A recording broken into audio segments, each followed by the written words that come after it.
다른 사람한테 죽도록 맞아본 적이 있는가? 문명이 발달하기 전에는 10명 중 1명 이상이 다른 사람한테 맞아 죽었다고 한다. 그리 놀랍지도 않다.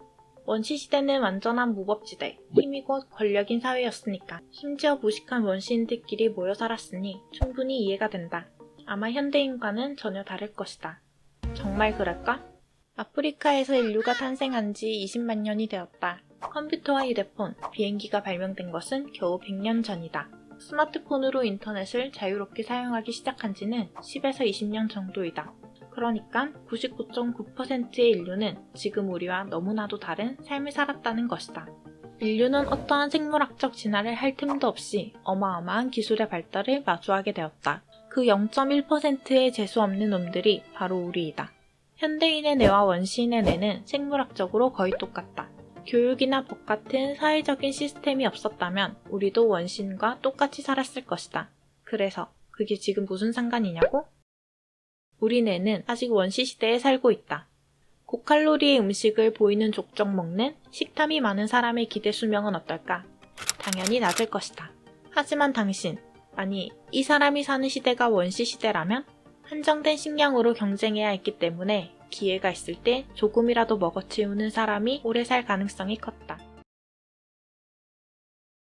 이런 사람들이 더 오래 생존했기 때문에 우리 뇌는 고칼로리 음식을 가능한 한 많이 먹도록 진화해왔다. 뇌는 생존에 도움이 되는 행동을 하면 도파민을 분비해 다음에도 우리가 같은 행동을 반복하게 한다. 이처럼 도파민은 우리 행동 방향을 결정한다. 맥도날드는 바로 이를 겨냥했다. 우리 뇌는 고칼로리, 고지방의 패스트푸드를 입에 넣으면 칼로리가 낮은 샐러드보다 생존에 훨씬 도움이 된다고 판단한다. 입에 햄버거를 넣자 말자 뇌는 즉각적으로 많은 도파민을 분비한다. 알다시피 현대인들은 잉여 칼로리와 지방으로 많은 고통을 받고 있다. 하지만 우리 뇌는 아직도 원시시대에 벗어나지 못하고 있다. 앞서 말했듯 진화할 시간이 너무나 촉박했다. 도파민에 길들여진 우리는 배가 고프면 자연스럽게 햄버거가 떠오른다. 우리는 잘못이 없다. 뇌의 시스템에 따라 움직일 뿐이다. 물론 우리 뇌는 다행히 그렇게 단순하지만은 않다. 오래된 시스템을 극복하고 이성적으로 생각을 할 수 있기 때문에 패스트푸드의 달콤함은 참고 미래를 위해 건강한 음식을 먹기도 한다. 하지만 패스트푸드를 집어먹는 것이 더 행복하고 쉬운 것은 어쩔 수 없는 사실이다. 일부는 이 내용을 감정적으로 받아들이기 힘들 수 있다. 현대인, 즉 우리 자신을 멍청한 뇌의 노예라고 말하는 꼴이기 때문이다. 하지만 팩트다. 수많은 연구 결과를 굳이 언급하지 않더라도 전 세계 맥도날드 매장 수만 봐도 알 수 있다. 다행인 건 점점 더 많은 사람들이 기업의 상수를 간파하고 건강한 음식을 섭취하려고 노력하고 있다는 것이다. 진짜 문제는 따로 있다. 여기 걱정이 많고 겁이 많은 사람이 있다. 이 사람은 불안이 높고 작은 일에도 겁을 먹어 스트레스를 많이 받는다. 이 사람의 기대 수명은 낮을 것이다. 우울증에도 취약하고 심혈관계에도 좋지 않다.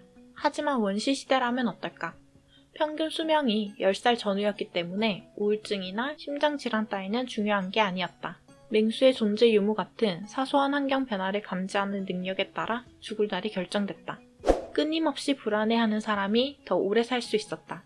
뇌는 생존율을 높이는 방향으로 우리를 조정하기 위해 이번에도 도파민을 활용하기로 했다. 환경 변화를 감지할 때마다 도파민을 분비한다. 마치 우리가 개를 훈련할 때 간식으로 조련하듯 뇌는 도파민으로 우리를 조련하는 것이다. 그래서 지금 또 우리 뇌는 변화를 인지할 때마다 도파민을 분비한다. 신상에 끌리고 몇 초마다 바뀌는 TV 화면에서 눈을 못 떼는 이유가 이것이다. 문제는 기업들이 우리 뇌의 도파민 보상 체계를 너무나 잘 이용한다는 것이다. 스마트폰의 모든 알림은 우리 뇌의 도파민 분비 체계를 자극한다. 틱톡, 인스타그램, 유튜브, 심지어 웹사이트에서 스크롤을 내리는 것조차 도파민을 분비시킨다. 이렇게 우리는 기업들의 계획적인 뇌 자극에 무방비하게 노출되어 왔다. 그들은 사람이 자신의 홈페이지, 콘텐츠, 앱에서 더 많은 시간을 보내도록 우리 뇌를 자극하는 모든 방법을 동원한다. 실제로 신경뇌과학자들을 마케팅 부서에서 채용하고 있다. 그 결과 우리 모두는 점점 더 많은 자극을 원하고 더 빠른 뇌의 보상을 갈구하게 되었다. 증거로 많은 사람들이 어느 순간부터 호흡이 긴 편인 책이나 영화, 다큐멘터리 등을 처음부터 끝까지 집중하기 어려워졌다고 호소하고 있다. 뇌에서 도파민을 처리하는 부분을 측좌액이라고 한다. 쥐에게 이 부분을 계속해서 자극했더니 우울증에 빠져 아무것도 하지 않았다. 나중에는 물조차 마시지 않고 구석에서 죽어버렸다. 마약 중독자들이 무기력해지고 약만 찾는 것도 같은 이치이다. 도파민이 과도하게 분비되거나 뇌의 쾌락 중추를 강하게 자극받으면 일상에서는 더 이상 아무것도 느끼지 못하게 된다. 마약보다 더 무서운 게 스마트폰이다. 마약은 대놓고 부작용이 너무 심해 누구나 위험성을 인지하고 있다. 담배도 마찬가지. 하지만 스마트폰은 그렇지 않다. 현대인들의 대부분은 스마트폰을 24시간 내내 가지고 있다. 눈 뜬 직후부터 잠자기 직전까지 사용한다. 심지어 자다가 깨서 스마트폰을 사용하는 비율도 꽤나 높다고 한다. 연구에 따르면 스마트폰을 사용하는 것은 도파민을 뇌에 주사하는 것과 비슷한 효과를 가진다고 한다. 그러니까 우리 머리에 도파민 주사를 쉬지 않고 10분마다 놓는다는 말이다. 마약 중독자에게 마약을 뺐으면 엄청나게 불안해하고 초조해한다. 현대인에게 휴대폰을 뺏어도 그렇다. 이런 생각이 들 수 있다. 아무튼 도파민이 나온다면 당장은 행복해지는 것이 아닐까? 하지만 스마트폰을 사용하는 시간이 긴 집단일수록 행복도가 훨씬 떨어진다는 것이 밝혀졌다. 특히 SNS의 활동 시간이 길수록 그 정도가 심했다. 이는 수많은 타인과 자신을 끊임없이 비교하기 때문이다.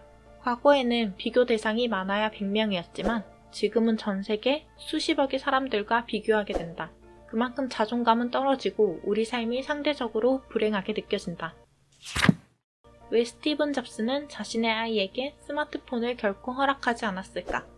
왜 숀 파커는 페이스북이 인간의 심리의 취약성을 이용한다고 했을까?